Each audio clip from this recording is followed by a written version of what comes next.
Good morning, students. Welcome to our today's session.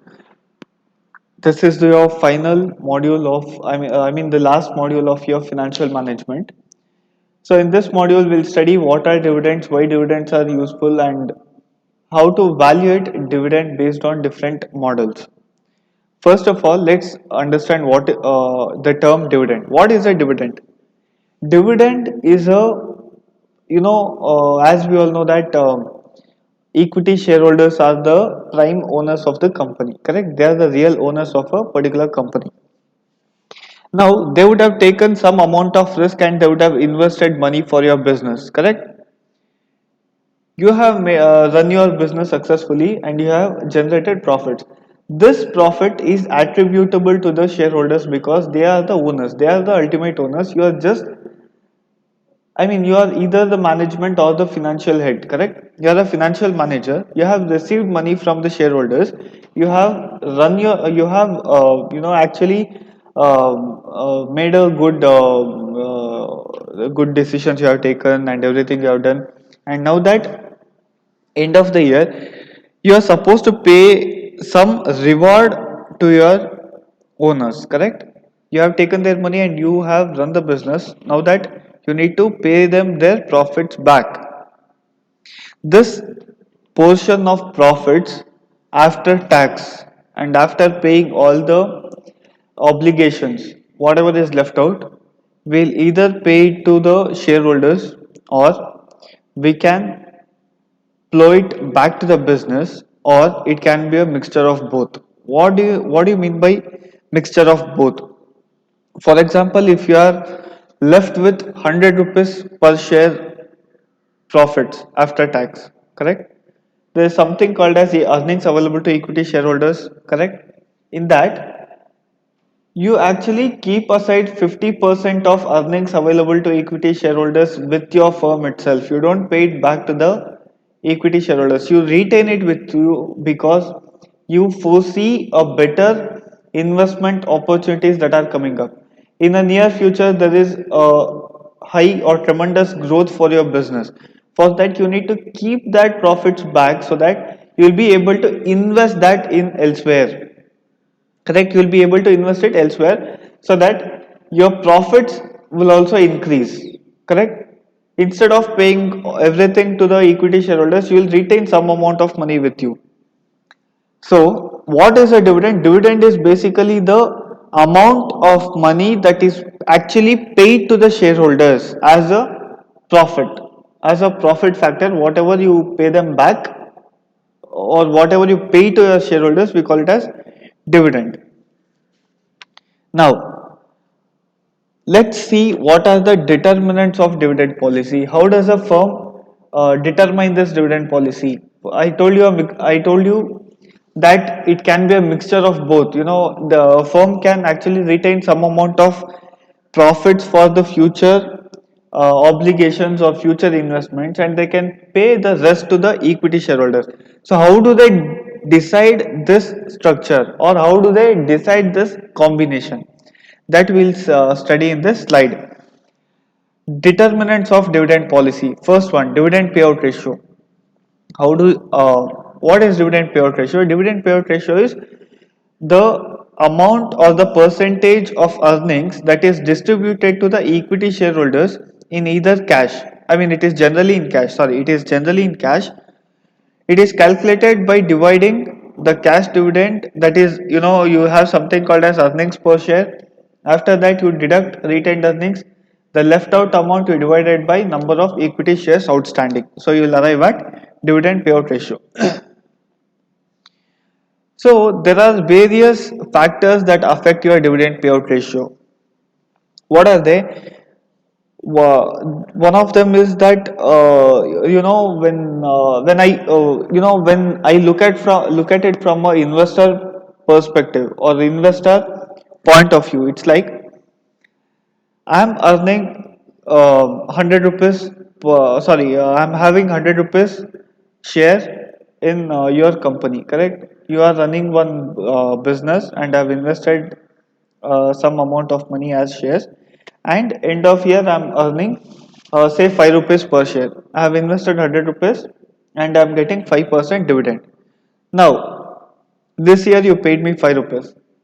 Don't you think that next year also my expectation will be somewhere around 5 rupees? Correct? You can either pay me 4.9 or 5.1, 5.2, 5.6, something like that. What I mean to say is that there should be stability of dividend. Correct? Why is stability needed? Stability is needed because when we look at it from investors perspective, we should feel that there is some stable amount of returns that is being generated from your business. You give me 1 rupee, that doesn't matter, but that stability should be there. This year you give me 5 rupees and next year you give me 20 rupees. The coming year you give me 1 rupee doesn't make any sense because I need to plan my income and expenses. Correct? I need to budget it personally as an investor. When investors are not sure about your business, they feel risky to invest because they are not sure if you will be paying the dividends properly or not.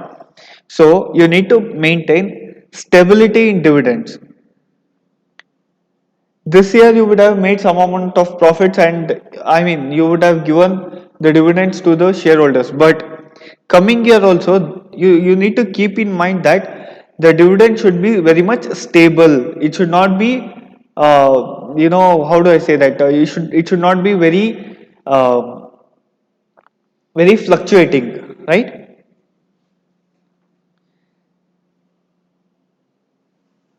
That is about your stability of dividends.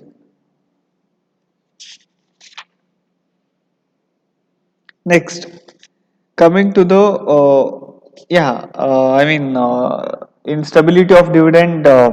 To quote a few points, it should be like there should be constant payout ratio, or there should be desire for current income. For example, if one of the investor has invested some 100 rupees of money, they would be looking forward for a constant return. They will be dependent on your firm's dividend policy. Correct? So everybody has this desire for current income.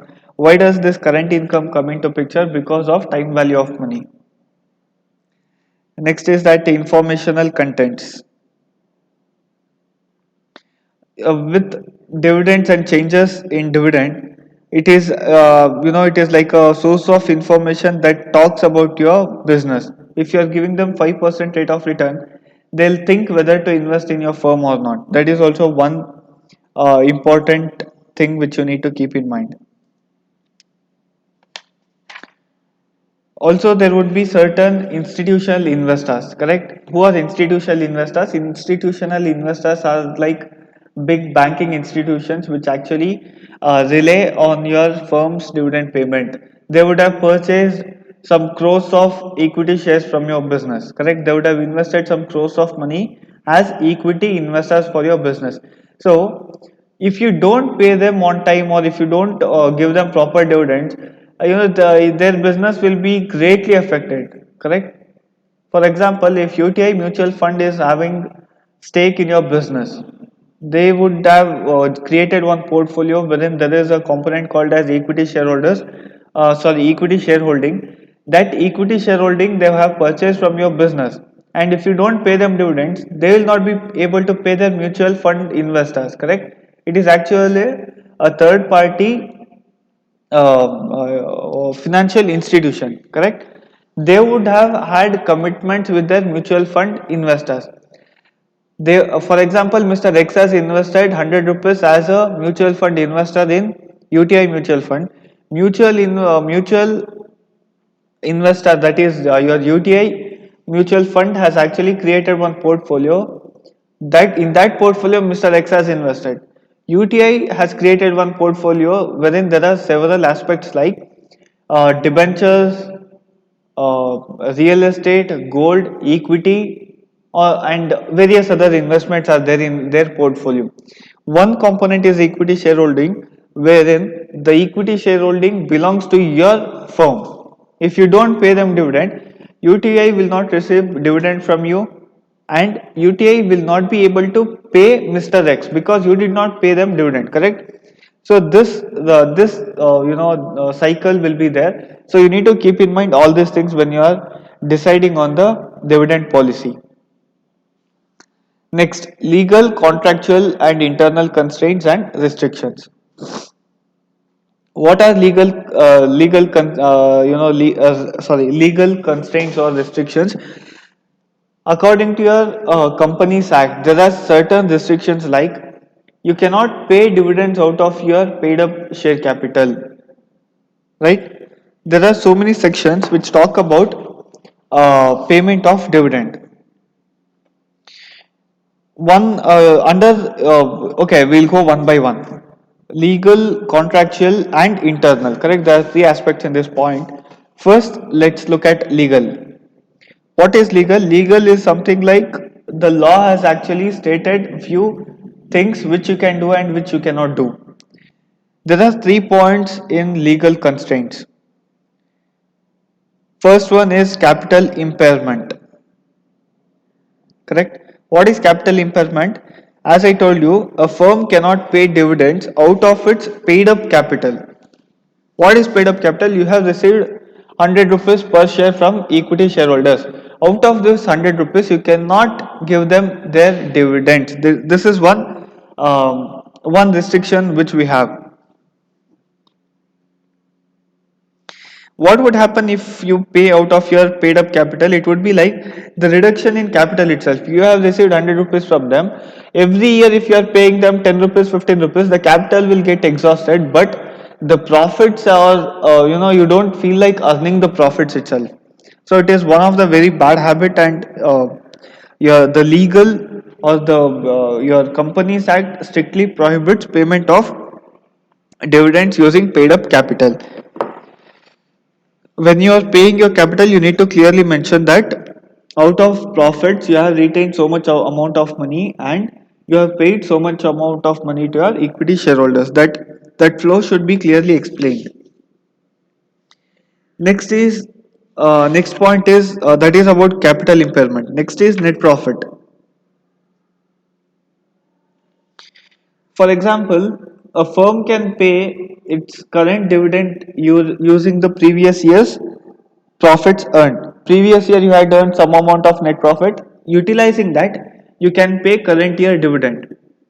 Also, similarly, you can even pay, or you can set off the losses using previous year's profit.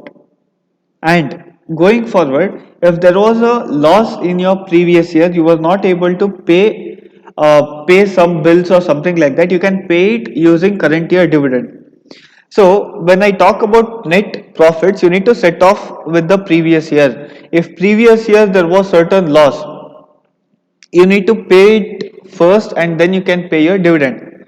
Until and unless you don't pay your or clear your previous year's bills, you cannot pay your current year dividend.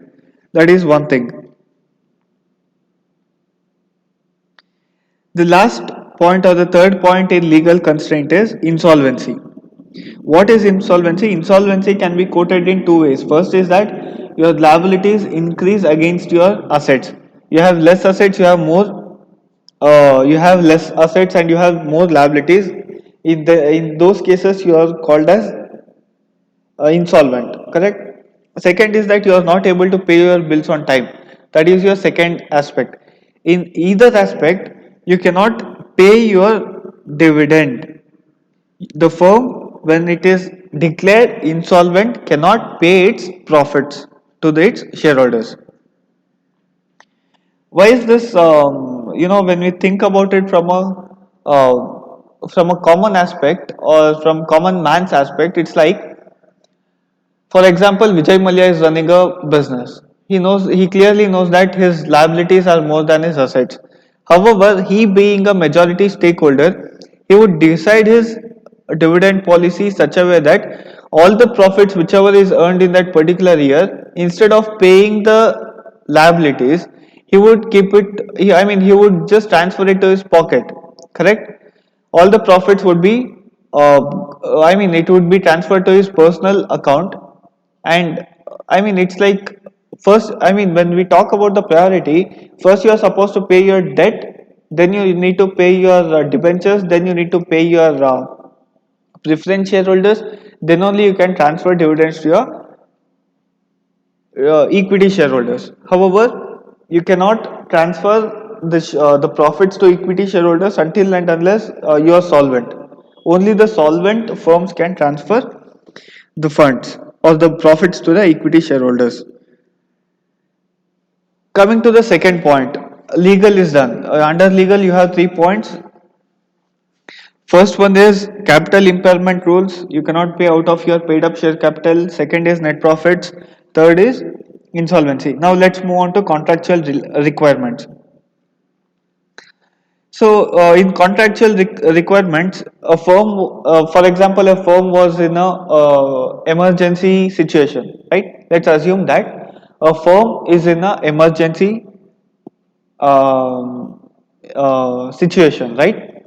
They are in need of capital urgently. They are in need of liquid cash or something like that. So what they do is that they will get into the contractual agreement with the third person or a loan provider or a particular type of bond. They might enter into a particular type of contract with a person. What happens is that the person agrees to pay say 5 crores of money immediately to the business. So you'll take that 5 crore rupees. Also, there would be a clause in that agreement which states that you cannot give your dividends until and unless you pay me back my interest. Correct? That is contractual agreement. You have entered into a contractual agreement with a third person which states that you cannot pay dividend to the third person or your equity sorry, you cannot pay your dividends to the equity shareholders until and unless you pay this contractual debt back. Correct? So the also one more thing what we need to understand is that there is a ceiling limit. For example, it might be 12%. Government clearly states that you cannot pay beyond 12%, or the contract itself states that you cannot pay dividends above 15%. The maximum amount of dividend you can pay is 15%. The rest of the profits which you want to give it to your equity shareholders, you pay my capital back or you pay my debt back. I have given you 5 crore rupees of money and I have received interest. After that, you paid your equity shareholders. There is a cap on the payment of dividends to the equity shareholders. You pay me back my money first, then only you can give your dividends to your equity shareholders. Correct? If you want to pay above 15%, first give my 5 crores back. So these kind of agreements could be entered into by a company. And next is internal constraint. Internal constraints are something like which exist within the firm. So there might be various factors, like first is your liquid assets. What are liquid assets? Liquid assets are like there are no enough liquid assets in your firm. We know what are liquid assets. Liquid assets are those assets which are easily convertible to cash. Now that we don't have enough of cash, liquid cash to pay your dividends, that is one of the factors which can affect your internal constraint. Next is growth prospects. Okay, what are growth prospects? Growth prospects are that your firm is foreseeing high growth in 1 or 2 years, so that you need to retain your profits back. Initially, I mentioned this point, correct? You need to retain your profits and plow it back to your business so that you will be in a position to purchase a equipment or a machinery which will generate more production. Correct? It will boost your production and on the other hand you will be getting higher revenue out of the production and your profits will also increase. Correct? So that whatever profits or dividends you would be able to pay today will be will be very low when compared to tomorrow's profit. When you plow it back to your business in the growth firms tend to make more profits in coming years, which actually increases the value of equity shareholding. Right. Next is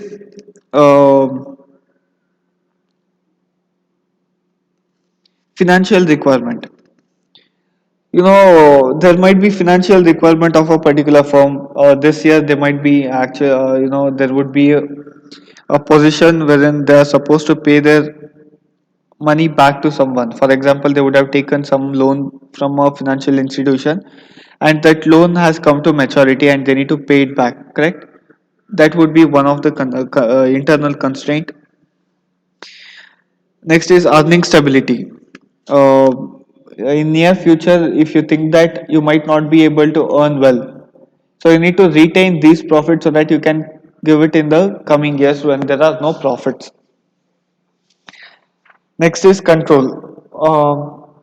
Dividend policy, it's like when you're paying bonus or something like that, the control of equity shareholding will be liquidated. You need to understand the equity shareholding, their rights, their powers, and are they in control or not. That would be one of the internal constraints. So next point is owners consideration. See, owners as individuals or the equity shareholders, they have particular considerations for the dividend. Correct? First is that the tax status. Second is the investment opportunities. Third is dilution of ownership. These 3 points needs to be considered when you are talking about owners consideration. Correct? First, the tax status. What are taxes? Taxes are a part of your profits which you need to pay to the government. Imagine imagine you have a investor in your business who is aged 25 years. He has paid you some amount of money as equity shareholding. Now, he doesn't want to pay tax and withdraw money from the business because the current need is very low. He is a bachelor, correct? Currently, he is earning some good amount of money from the company in which he is working. From his employer, he is getting some decent amount of salary, and he doesn't look forward for the dividend. What will happen when you want to pay dividend? First is that you need to deduct tax, correct? There is something called as dividend distribution tax. You need to pay to the government, then only that after tax money will be divided to the equity shareholders. Now that he feels he doesn't want to have that dividends in cash now.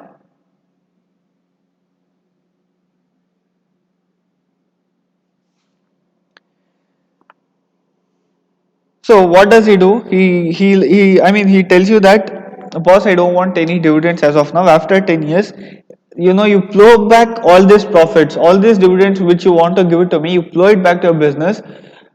Since your business is doing really well or there are few growth prospects, you plow it back to your business and give me a lump sum money after 10 years. Correct? So these kind of people look forward for firms which have lower dividend payout ratio. In sharp contrast, think about a person who is retired. He had invested in your business when he was 50 years or 40 years.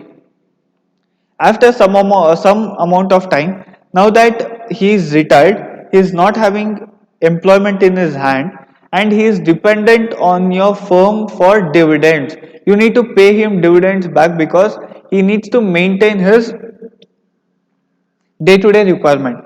So these kind of people look at firms which have higher dividend payout ratio. So this is about your owners consideration. Opportunities we have discussed dilution of ownership. What is dilution of ownership? It is like higher dividend payout ratio will actually result in dilution of both control and earnings for existing equity shareholders.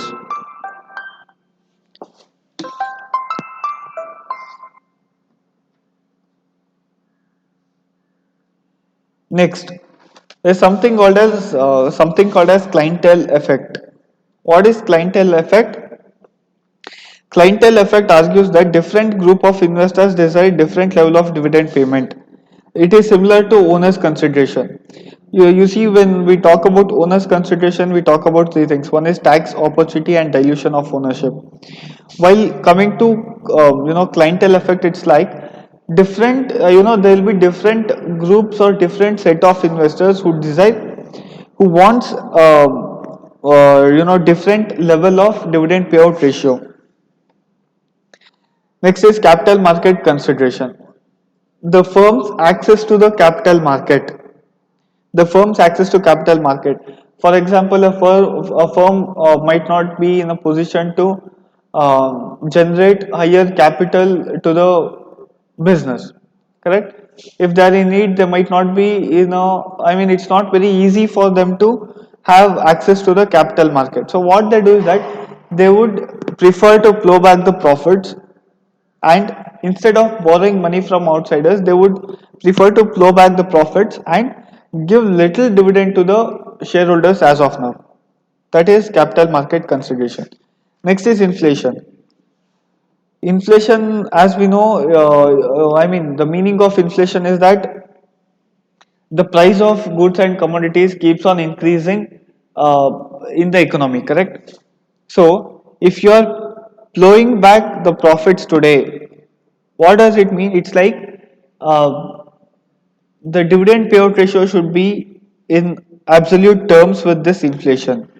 If you are paying your 100 rupees today to your equity shareholders, you are full. It's like they are at advantage because they are receiving money today, and for 100 rupees they are able to purchase X amount of goods and services. Correct? They are able to spend it for. They are able to spend it uh, for their personal needs. They are able to purchase X amount of goods. If they give you, if you give them the same 100 rupees after 10 years, they might not be able to procure the same X amount of goods and services after 10 years, correct? So this inflation you need to keep in mind. So this is about determinants of dividend policy.